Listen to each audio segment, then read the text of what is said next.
Every once in a while, for a brief moment in time, we need to pause. We need to take a breath and ask ourselves who we are. Of course, not in the literal sense, not the reflection staring back in the mirror, but in the context of the road you've already traveled, how far you've come. Because it's easy to become consumed with what's ahead, especially when you can start to feel that finish line. You can see the top of the mountain. When you know everything is about to be on the line, your greatest test awaits. But here's one of the greatest secrets I've ever been told. That test is not about right now. It's not even about the future. It's about the foundation you've already been building and trusting yourself to be you. It's all those times you could have said no, but you didn't. How you, like so many others, could have taken that easy road, but you opted for something greater. No, my friend, this obstacle before you is not where you prove or make or create yourself. It's where you simply verify who you already are. Cash in on a prize that's been years in the making.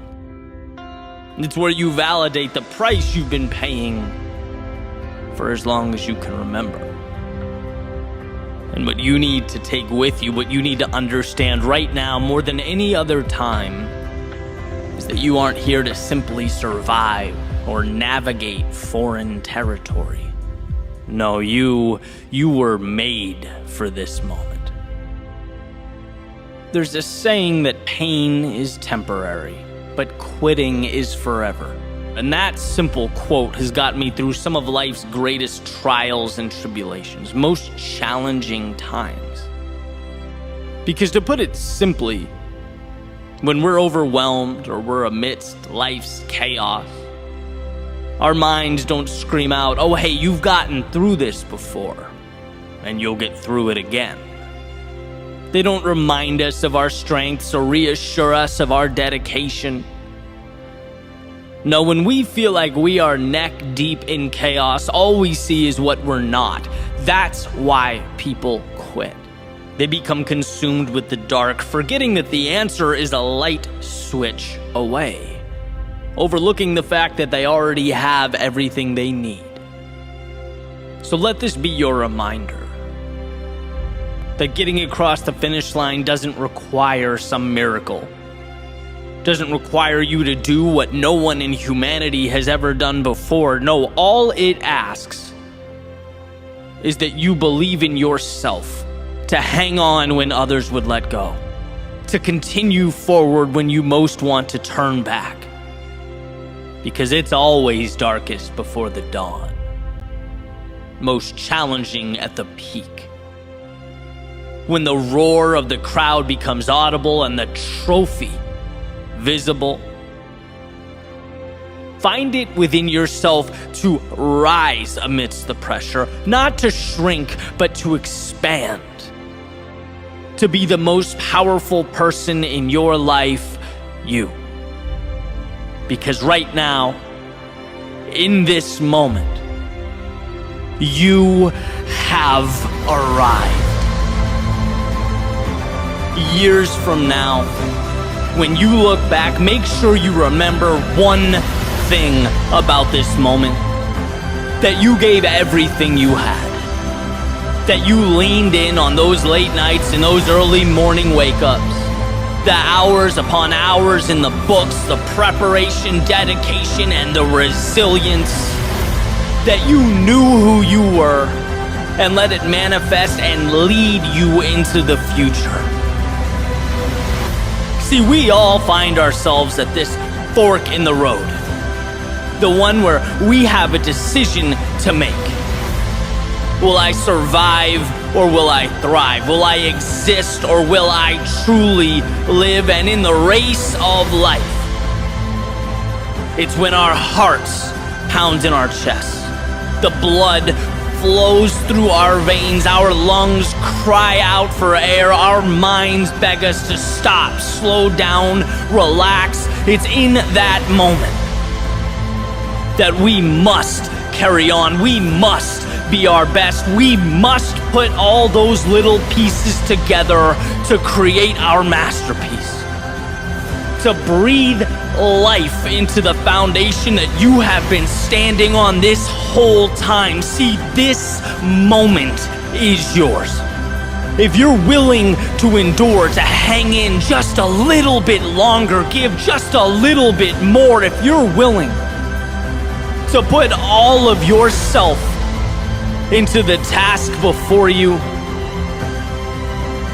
you may just be amazed at what life gives back.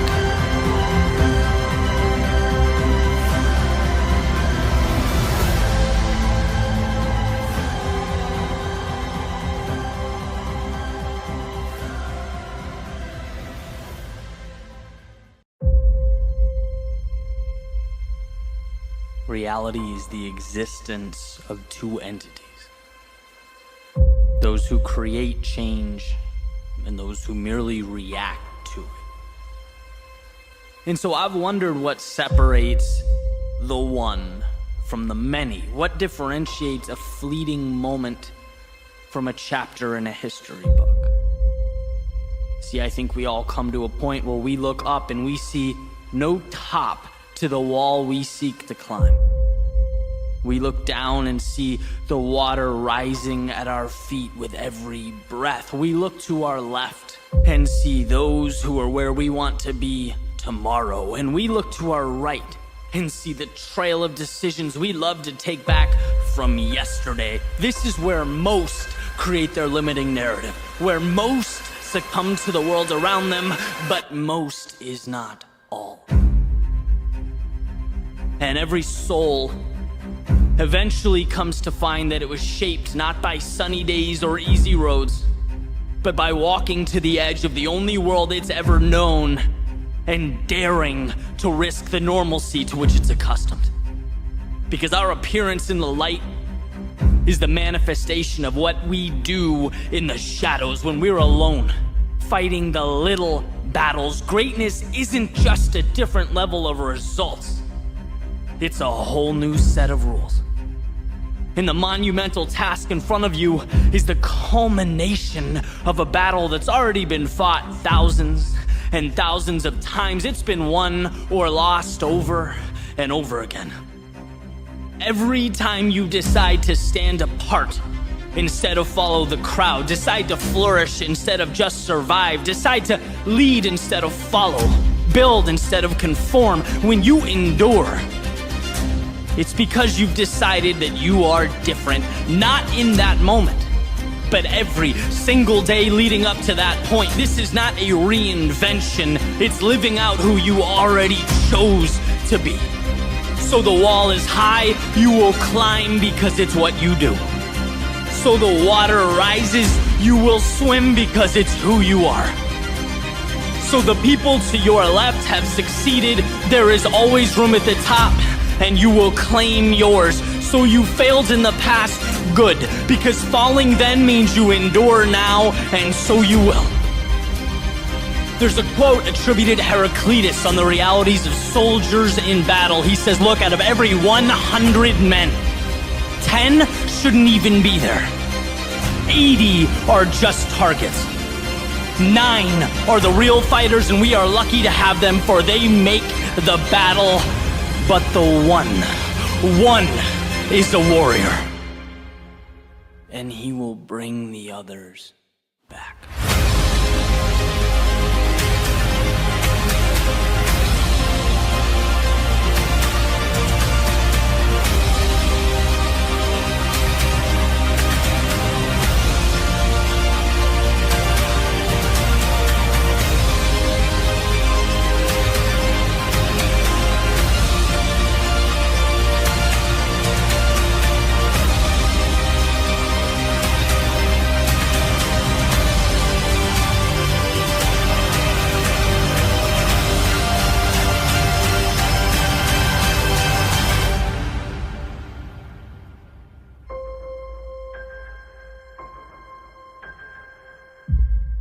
One thing I've become much more intentional about over the years as a runner and an endurance athlete is hydration. Not just drinking more water, but actually replacing the electrolytes you lose through training, long hikes, travel, or even spending time outside in South Florida and now Arizona where I live. That's why I use Element.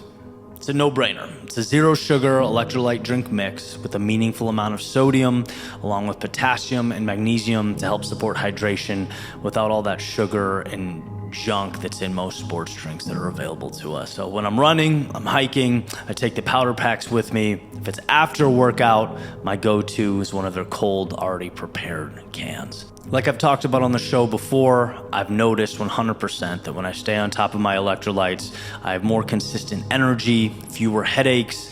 I simply feel better during my long distance training sessions and recovery. So whether you're lifting, running, fasting, eating low carb, or you're just someone who sweats a lot, Element is an easy addition to your routine. If you order now, you can get a free 8-count sample pack with any purchase. It's a great way to test all the most popular flavors, figure out which one's your favorite. Just head to Drink Element, that's drinklmnt.com/Eddie to claim that offer. And if you don't love it, it's no problem. Element has a no questions asked refund policy, so there's really no risk or downside to giving it a try.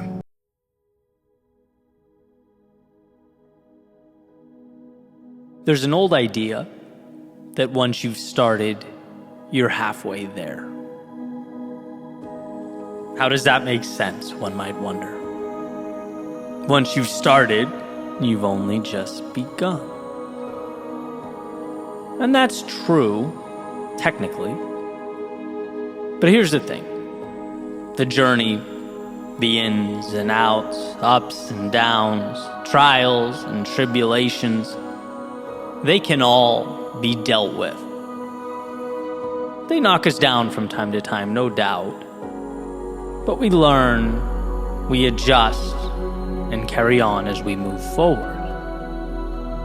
Most success stories, they're crushed, not because of that adversity along the way, but because they never begin. They never take shape or materialize. We can't make them real in our heads. We can't convince ourselves that they'll ever be anything other than fiction. We think that's for someone else. We look around and assume that reality is different than my reality. And overcoming this mental constraint is always the most challenging step. And that saying, the one I continuously find myself coming back to, human beings always follow through on who they believe themselves to be, continues to be true. If you don't believe you're worthy of something, its pursuit is lost before it began. So while the mind tries to paint pictures of how scary that road is ahead, how it's too different or big or complex, understand that should you move forward, you'll find all that complexity can be broken down one day, one situation, one little step at a time. The only real demon here is the possibility of inaction because you couldn't make yourself believe it. You couldn't see yourself at the top of that mountain. And so, the front door was never opened. Emerson says, hitch your wagon to a star. A beautiful reminder that that star is proof your dreams are real. And only as real as the conviction with which you move towards them. Green light your own glory, your own contentment. Because contrary to what we might think, no one comes up and bestows that upon us. To live life fully is a decision. Decision, Latin root words, cut off. It's removing and abandoning your restraint in order to be more authentically you. in order that you'll give yourself permission to chase down that which makes you feel alive and soak up all that aligns with your heart and soul. Once you start, you're halfway there. And oh, that first step, often perceived as the beginning, but in actuality a point few ever give themselves the luxury of experiencing. Step 1, believe it's possible. Step 2, believe you're worthy. Step 3, go. Everything else works itself out. You're capable of dancing through life's chaos, of managing the world's unknowns. So know that, understand that, but most importantly, be one of the few who gives themselves permission to experience that. And it starts now.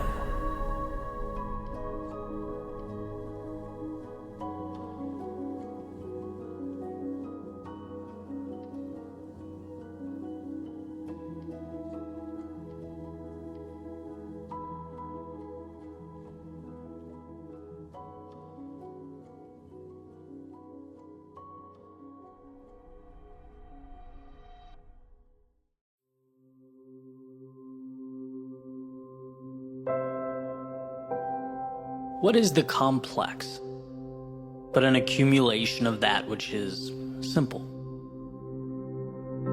What are big things, if not just a multitude of little things? There's comfort in the understanding that all we have in life, all there is simplicity, easy to understand pieces. It's just that sometimes we stack them so high that they start to take a new shape. But like Greg McCune references in his book Essentialism, the power isn't always in acquiring answers. You already have them. They're in front of you. The power is in cutting away the things that don't need to be there, removing all that stands between you and your ideal existence. And I think that's one of life's great misunderstandings. We don't need to find more. We need to remove that excess until we're face to face with what matters. And to adopt this principle, it's nothing short of liberating. Chaos, confusion, disorder, they don't imply that you lack the right things. They suggest you haven't stripped life of the wrong things. You have not simplified. 1,000 miles is intimidating when you look at it holistically. It's a long journey. But it's just a collection of steps, and well, shouldn't we find solace in the fact that anyone can take one step? It's not a game of complexity. It's a game of understanding what's in front of you. And what's in front of you is always manageable. So much of our stress stems from forgetting what that journey is made of. Whether it's a change in career, mastery of an art, some kind of personal transformation, the result we want. When looking at it from the starting line, it's too complex to understand, too many pieces stacked up. So let's break it down. Let's find the foundation. What's really there? What are the 1, 2, 3 things we need to do? What is that golden question? What matters? If you lose sight of that, then you will stumble through life. I've learned this. I've lived it. The time I take to myself every day is invaluable to me because I ask myself those 2 questions. What matters? And what are the simple steps I need to take? Right? What can I remove? I was talking about this during an interview this week. My personal growth. And one of the most important aspects has been the understanding and the zeroing in on what's important. I used to take so much pride in composing the background music to these speeches, end to end. Right? I used to love to be able to say I did it all. That was, so I thought, the great differentiator. But ultimately, I learned to take a step back and ask what matters here. What do you care about? It's the storytelling that I love. It's the impact. And let's be real, no one cares who wrote the background music. It's holistically, how does the piece make you feel, right? And this understanding allowed me to cut away, license the music, save 2 days a week, acquire clarity, and realize my goal is not to be Mozart. My journey is to be one of the great communicators, storytellers of our time, and if a day goes by where I'm not taking a little step towards that, it's the wrong move.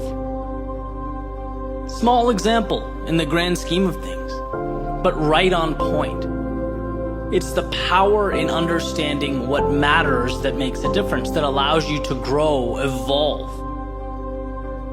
And I'm confident that this not only applies to long-term pursuits, but also our challenging times, the dark moments, the periods of uncertainty and discontent. Same concept. Where do you want to be, and how do you get there? What's the simple thing you can do to close that gap? Because you are never helpless. You can always do something. And my friends, those little somethings ultimately evolve into everything. And when we put our phone away, step beyond the noise, spend time with ourselves, we can see how much of life is running in place. Stacking and stacking pieces that aren't even part of the masterpiece we're trying to assemble. If you want answers, start with the understanding that they're buried under mountains of things you don't need. So cut away. Cut away the people and places and things that convolute your story. Cut away the exhaustion of time that provides no value in return. Cut away the thoughts that make life more complex than your journey from where you are to where you'd like to be. As you stand right now, you have everything you need, and there's nothing greater than that, nothing more powerful than that understanding. So why not step outside the complexity that you've manufactured, that you're living in, into a world of clarity, simplicity, and capture what matters.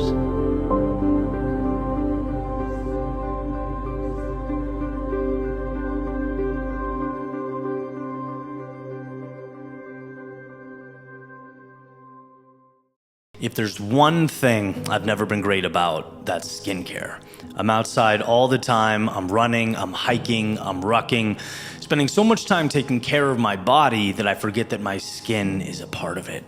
That's why I've partnered with and been using OneSkin. Their daily lotion has an anti-aging peptide that targets fine lines, dullness, and loss of firmness. And again, with how much time I spend outside, that really matters. Apparently, sun exposure is responsible for up to 80% of visible skin aging, and my skin just feels better and healthier, more hydrated than it used to. It's become a quick, easy part of my daily routine. I use it right before I head out the door.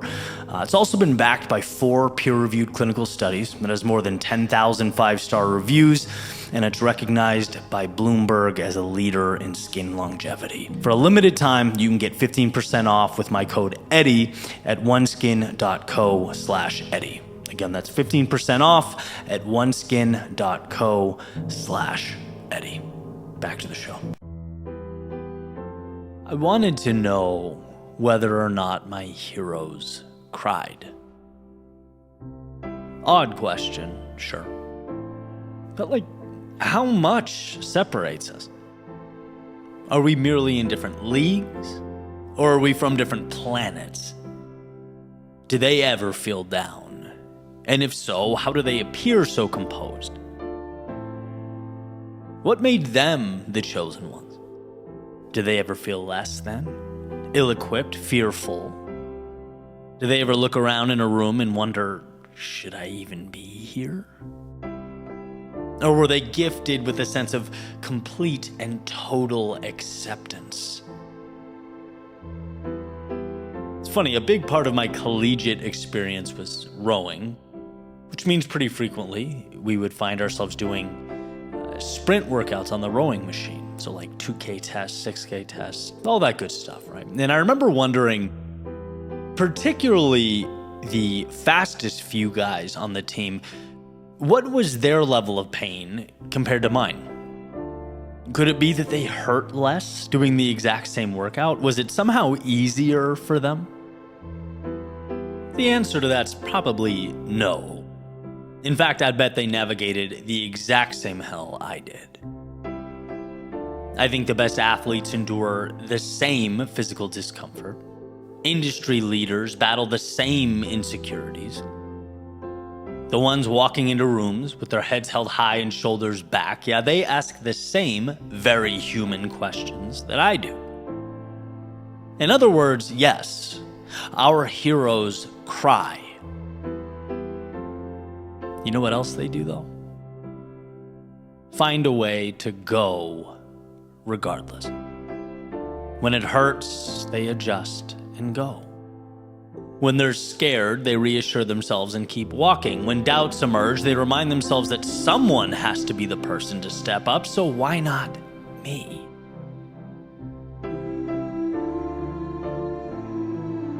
One of the biggest mistakes I've made over the course of my life, and still I occasionally catch myself making, is assuming the good stuff, the good characteristics, good traits, well, they're possessed and utilized by every single beating heart on the planet.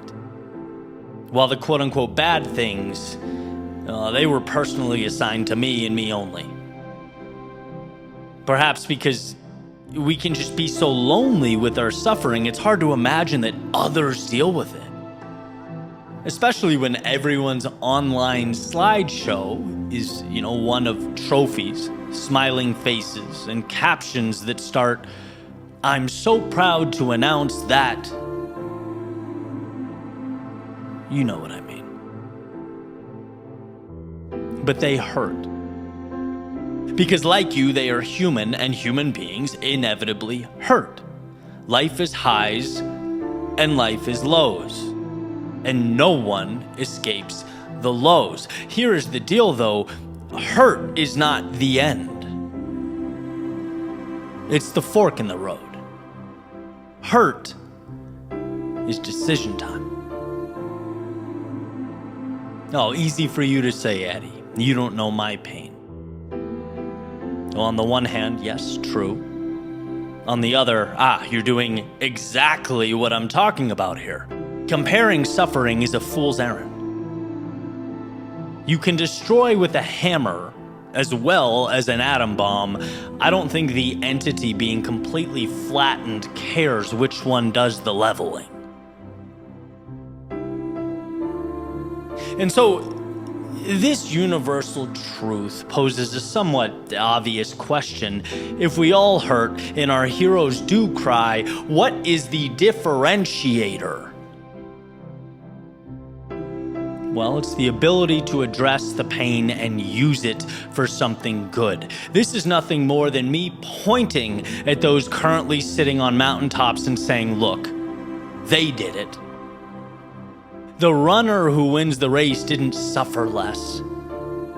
He or she navigated that suffering better than the rest of the group, both during the race and the training leading up to it. The actor or actress on the big screen, they weren't dropped onto a Tarantino set and handed a few $1,000,000, right? Odds are they went to hundreds, if not thousands of readings and auditions, but despite being told no countless times, which in and of itself is a form of mental duress and torture, they picked their head up and said, this isn't the one, but my time is coming. The guys playing ball at a high level, right? Putting in hours and hours of unrewarded, private, personal work, both when they wanted to and when they didn't, when they were tired. It's not a matter of pain or no pain. It's a matter of sink or swim. It's life giving you something heavy and leaving you to decide, is this a burden or a gift? What will you make of this weight that's been thrust upon you? As we find ourselves hurting, right, navigating real emotions, I think it's a game of one, feeling, sitting with it, understanding it, and then two, choosing to rise above it. Turning that pain into purpose, making it the differentiator. When you hurt, remind yourself of this very important truth. Most people stop right now where you stand. Most throw in the towel. Most say right here, I'm done. And what an opportunity for you to stand alone. For you to be the one who rises regardless, moves into the chaos. So yes, your heroes do cry because they feel. But their feelings aren't drivers. Their feelings are passengers on a journey to evolution, on a path to something beautiful. The same path, by the way, you owe to yourself to walk down. Just beyond the discomfort you once thought was the end of the world. Perhaps it's time, despite the chaos, the duress, and the discomfort, to rise above all that noise and go there.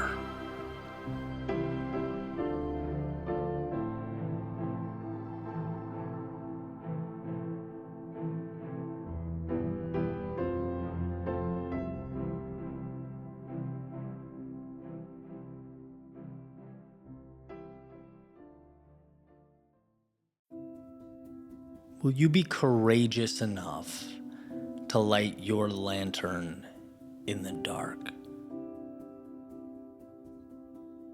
I recently heard a story about Florence Chadwick, 1952, who was a swimmer attempting to swim from Catalina Island to the California coast, which all in all is about a 26-mile journey through shark-infested waters and, the whole 9 yards. And so 15 hours into her swim, this heavy fog rolls in, and it's so thick she can barely see the boats beside her. Shoreline completely invisible, so she sees nothing.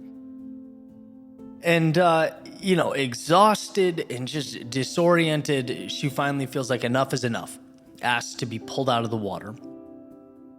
And it's once she is lifted out and climbs into the boat that she realized she'd been less than a mile from the finish. And she's quoted later saying, I think if I could have seen the shore, I would have made it. But things feel extra heavy when you don't get that reassurance of the finish line. And see, that's just it. Sometimes you won't see the shore. The darkness, the fog, the uncertainty, they hide the destination. And in those moments, the only way forward is to keep moving with the little light that you have. Your lantern, metaphorically, of course, doesn't need to show the whole coastline. Just enough to take the next stroke. 2 months later, she tries again, visualizing the coast throughout the entirety of her trip, and arrives at the destination. See, the enemy here isn't the lack of visibility in and of itself. It's the instinct to panic when we cannot see the destination, forgetting that we have enough light to illuminate the space immediately in front of us, and that is always sufficient. Even the most courageous among us know it goes against every instinct to slowly move into the dark. Not knowing, not understanding, but piecing things together in real time, step by step, breath by breath, decision by decision. One of my favorite quotes or ideas is that if you wait until you're ready, you will be waiting all your life. See, the difference comes down to not who has the most perfectly executed plan, but rather who's willing to turn on their lantern. Who will endure discomfort before they have answers? Who's willing to go before they have a clue? It's easy on paper, easy to think about, not easy to do. When you immediately feel the weight of criticism, of doubt, of pressure, societal expectations, comparison. When you're stuck in the gap between where you are and where you most want to be. All those things, those fears that keep us on the sidelines. But the lantern you light is the small action, the bridge to get you to the next point, and the next, and the next, and those points, they add up. They are what empires are made of. They are the agents of change. They're the email you send when you don't feel like it. The workout you do when the mind says, not today, man. The vulnerable conversation you initiate even though your voice shakes. These little flames, admittedly, don't light up the entire world, but they give you enough light to keep moving forward. There is always enough at your disposal to do the next thing, and the next, and the next. And these little acts of courage, well, they ultimately place you where you need to be. Whether that's on a team, an executive suite, or the California shoreline after a 26-mile swim. I need you to remember that. You have everything you need. But just like a seed that will one day become the mightiest tree in the forest, everything you need doesn't unfold all at once. It is one day, one action, one move at a time. So the next time you feel helpless, as though the pressures of life are too much and the weight of the world too heavy, remember, it is not yours to carry in totality. You cannot jump a mountain. That will never be expected of you. But what's yours, what's within your power and control, is the ability to turn your lantern on and move. Just move. Because in the dark, you don't need the sun. You only need that lantern and the courage to light it.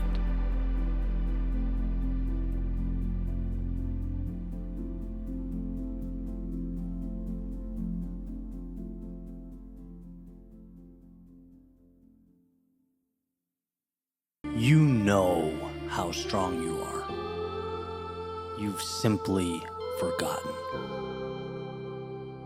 See, sometimes life is a game of consistency. It requires that you show up and give all you've got. And sometimes life reminds you that all you've got is a fabricated story, hovering 6 layers above what you're really made of. It reminds you that all you've got is what you tell yourself when you fall short, so as to rationalize the outcome, pat yourself on the back. All you've got is a hedge, a reason to not have to fully enter the belly of the beast. It's one point flickering away amidst an infinite galaxy of stars You can't talk about all you've got because you have no idea what that is.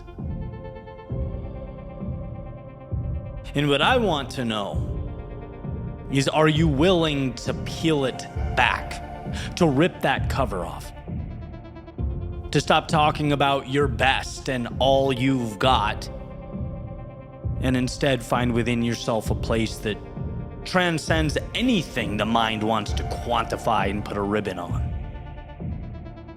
Inside you, there is a well so deep you could pull from it now until the end of time. Let the question evolve from does more exist to am I willing to reach down, to draw from it my potential, my strength, my resilience. You think the external world is big. The world within is one with no bounds. It is forever. I've pushed myself physically harder in the last few months than I have in a very long time, maybe ever. And you know what the first thing I realized is? When my heart rate is in zone 5, when I am at a point of total shutdown, it takes me about 30 to 60 seconds rest to be completely functional again. And to be in a place of that much duress, discomfort, and recover and jump right back into the game is a superpower I didn't know I had. Why?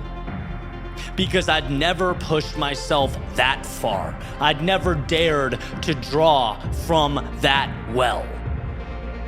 There's a saying that suggests in order for one to see how strong they are, one must be willing to go further than they've ever gone. When you immerse yourself into hell, you find this entire time you were capable of navigating the flames. Perhaps you were even made to. That kind of makes you sit back and think, doesn't it? I could have easily lived my entire life and not known that about myself, not known what I can endure, been totally ignorant to what I'm capable of, an understanding that transcends the physical, that reminds me I can be strong, calm, and patient amidst life's difficulties.